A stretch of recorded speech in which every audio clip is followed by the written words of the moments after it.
ആത്മമിത്രം ആത്മമിത്രം യേശുയൻ ആത്മമിത്രം।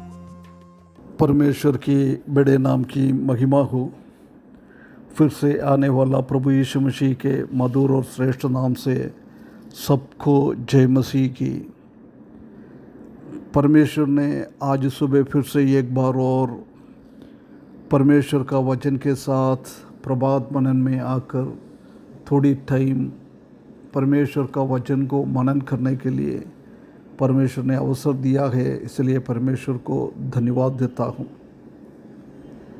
पिछले दिनों में हम निर्गमन की किताब 20 अध्याय से 10 आज्ञा के बारे में हम कुछ बातें मनन कर रहा था। उसका 15वां पद तक हमने देखा है, 8वां आज्ञा तक।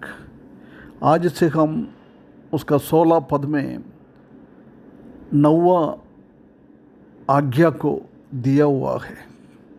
निर्गमन की किताब 20 अध्याय उसका 16 पद, तू किसी के विरुद्ध झूठी साक्षी ना देना।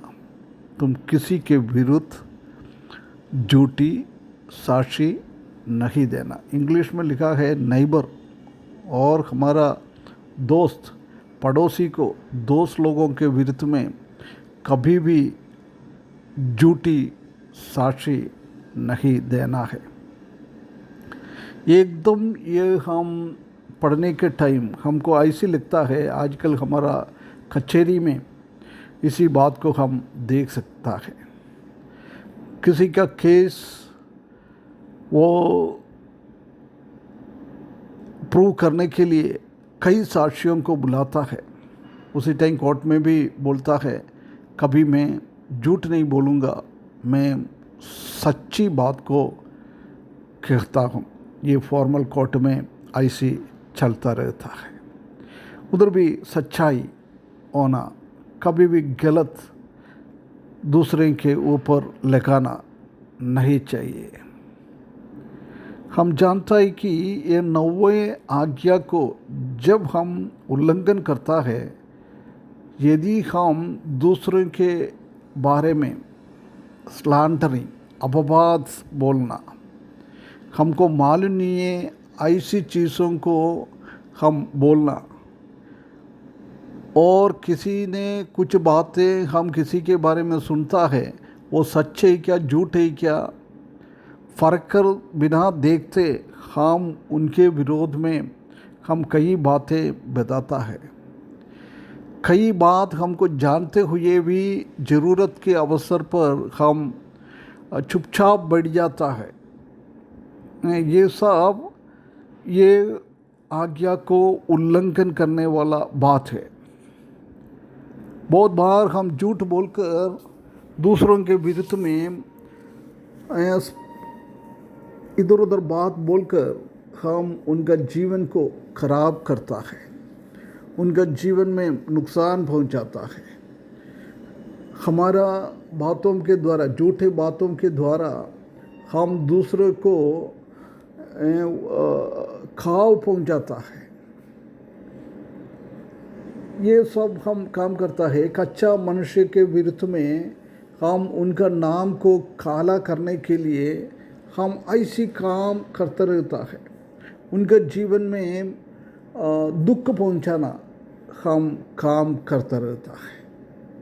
प्रिय भाइयों बहनों, ये बोल रहा है ऐसा काम हम ना करें। और हम कई बार एक व्यक्ति ने क्या किया है, वो अच्छी तरफ से बिना इन्वेस्टिगेशन करते हुए हम कई लोगों को उसी बात को बताता है। मुझे मालूम है ऐसी हम भी बोलता है, परंतु उसका सच्चाई खोजने का हम प्रयास नहीं करता है।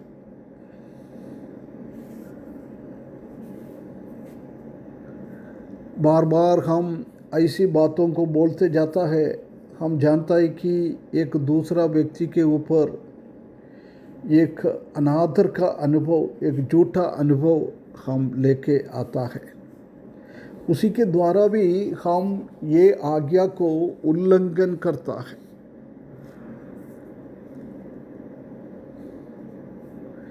हम कभी कभी ऐसी हम करता है, उनको वो सच्चाई ऐसी बोलने के लिए, उनका नाम खराब करने के लिए हम काम करते रहता है। प्रिय भाइयों बहनों, कभी भी हम ऐसी काम ना करें।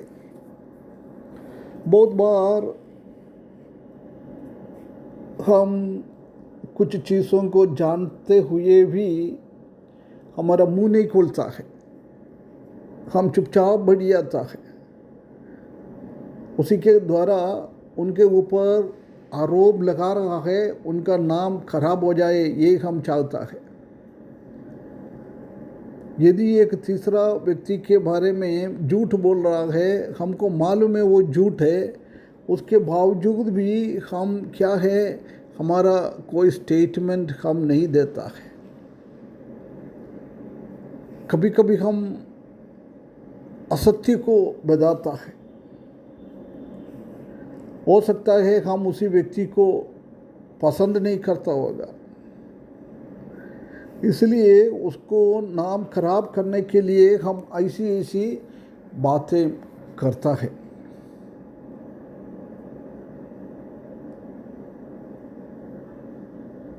प्रिय भाइयों बहनों, बिना हम देखे, बिना हम कुछ सुन के हम किसी के ऊपर आरोप नहीं लगाना है। ऐसी आरोप लगाएगा तो ये हम झूठी साक्षी के रूप में हम खड़ा हो जाएंगे।